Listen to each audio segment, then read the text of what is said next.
जय हिंद दोस्तों, मैं इस वक्त खड़ा हूं संत कबीर नगर की धरती पर, जहां पर संत शिरोमणि समाज सुधारक विश्व प्रसिद्ध कवि कबीर दास का पहली बार आगमन हुआ था।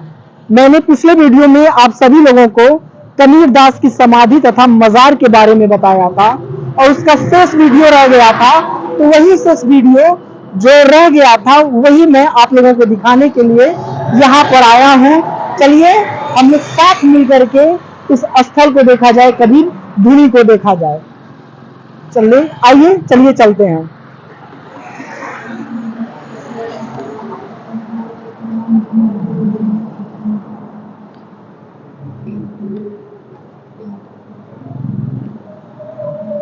तो आइए, हम लोग गेट के अंदर प्रवेश कर गए हैं कबीर धुनी के अंदर।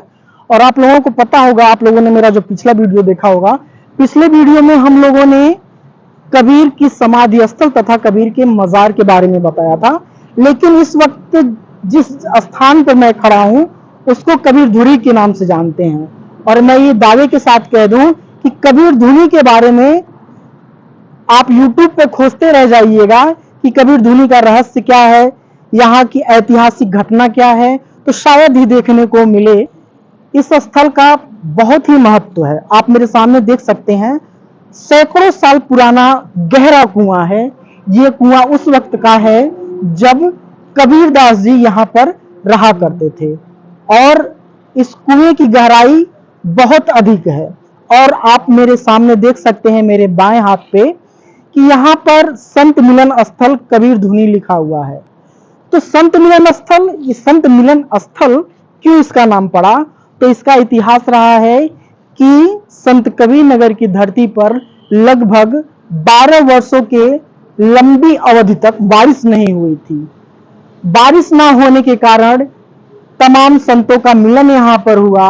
और जो तमाम संत थे, जिसमें से मैं सबका नाम आप लोगों के सामने बताना चाहूंगा, कबीर दास जी, गुरु नानक देव, गोरक्षनाथ तथा संत रविदास, ये सभी संत इकट्ठा हुए थे। इसी स्थल पर सभी संतों का मिलन हुआ था। और कबीर दास की बात करें और गुरु गोरक्षनाथ की बात करें तो गुरु गोरक्षनाथ ने अपने तपो विद्या के आधार पर, अपने तपो शक्ति के आधार पर उन्होंने एक तलैया का निर्माण किया, जिसमें से तलैया का मतलब तालाब से उसका आशय है। उस तालाब का निर्माण हुआ, उसमें जल की उत्पत्ति हुई और कबीर दास ने वही अपनी धुनी के आधार पर, अपनी तपो विद्या के आधार पर उन्होंने बारिश करवा दिया। बारिश करवाने के बाद ही यहाँ पर आमी नदी जो थी, उसके बाद आज तक सूखा नहीं पड़ा। लगभग 500 से अधिक वर्षों का समय गुजर गया। तो यहाँ पर मैं आप लोगों को कबीर धुनी के भी बारे में बता रहा हूँ, साथ में गोरक्षनाथ तलैया के भी बारे में बताऊंगा। और यहाँ पर देख रहे होंगे आप लोग कि कुछ दिनों पहले मैं यहाँ पर आ चुका हूँ। इतना अच्छा निर्माण नहीं हुआ था, इसका निर्माण कार्य जारी था।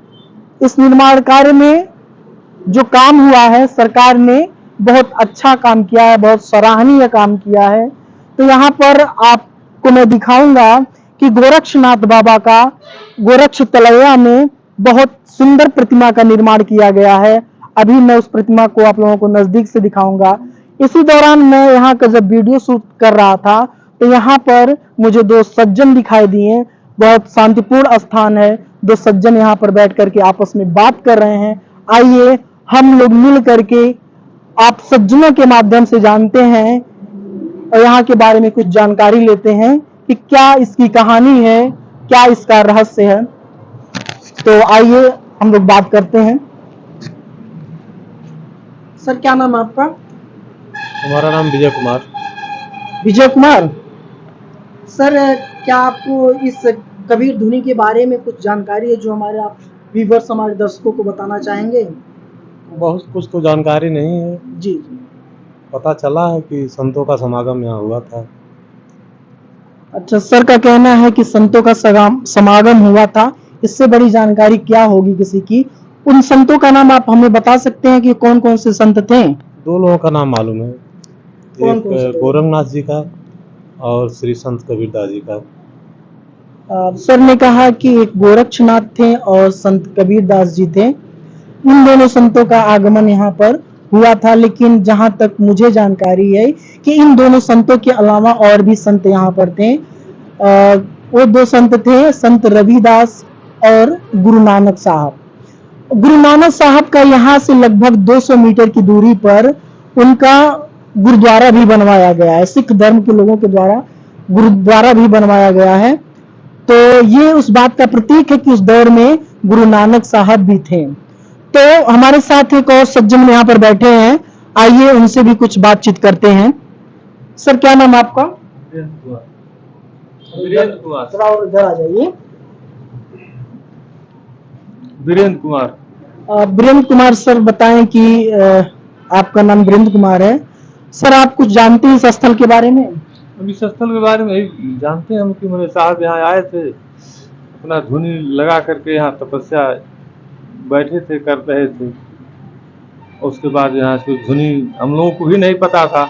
इसी बीच 1-2 महीने के पहले ये जानकारी हुई कि साहब जो है यहाँ आए और धुनी स्थल बनी हुई है, तो इसलिए हम लोग भी चले आए दर्शन करने। बिल्कुल, जैसा कि अभी विजय सर ने बताया कि इस स्थल के बारे में आपको भी जानकारी नहीं थी, लेकिन मैं आपको बता दूं वास्तव में जो कह रहे हैं सर, कहीं भी आप खोज डालिए यूट्यूब पर या गूगल पर, तो कबीर धुनी के स्थल के बारे में आपको कोई जानकारी नहीं देगी, लेकिन काव्य क्लासेस आपको कबीर धुनी के बारे में जानकारी दे रहा है। और ये भी बात बहुत कम लोग जानते हैं कि सबसे पहला आगमन संत कबीरदास जी का इसी स्थल पर हुआ था। आप लोगों को तो सैकड़ों वीडियो यूट्यूब पर मिल जाएंगे, हजारों वीडियो यूट्यूब पर मिल जाएंगे संत कबीरदास की समाधि तथा संत कबीरदास की मजार के बारे में, लेकिन इस धुनी स्थल के बारे में कोई नहीं वीडियो बना करके अपलोड किया है, ना ही कोई जानकारी दिया है। तो आइए मैं चलता हूं, यहाँ पर गोरक्ष तलैया है, गोरखनाथ तलैया जिसको कहते हैं। मौजूदा सरकार जो है भाजपा की, उत्तर प्रदेश की सरकार, यहाँ पर इस स्थल को पर्यटक स्थल बनाने के लिए भरपूर प्रयास किया है। और आप यहाँ पर देख सकते हैं, जैसा कि हमने बताया थोड़ी देर पहले, कि गोरक्षनाथ जो थे वो अपनी तपोशक्ति के आधार पर एक तलैया का निर्माण किए थे, और ये वही तलैया है जिसमें गोरक्षनाथ ने अपनी तपोशक्ति के आधार पर तालाब का निर्माण किया था। और यहां से लगभग 500 मीटर की दूरी पर आनी नदी है, जिस नदी में संत कबीरदास जी ने अपनी धुनी के आधार पर, अपनी तपस्या के आधार पर बारिश करा करके नदी में जल का प्रवाह कराया था। तो गोरक्ष तलैया में देखिए बहुत ही सुंदर प्रतिमा बनाई गई है गोरक्षनाथ की। आप सभी लोग देख सकते हैं, बड़ी सुंदर प्रतिमा है, काफी ऊंची है, और इस प्रतिमा के चारों तरफ बड़ी सुंदर सुरक्षित रेलिंग का निर्माण किया गया है। और आप सभी लोग देख सकते हैं ये कितनी सुंदर प्रतिमा है।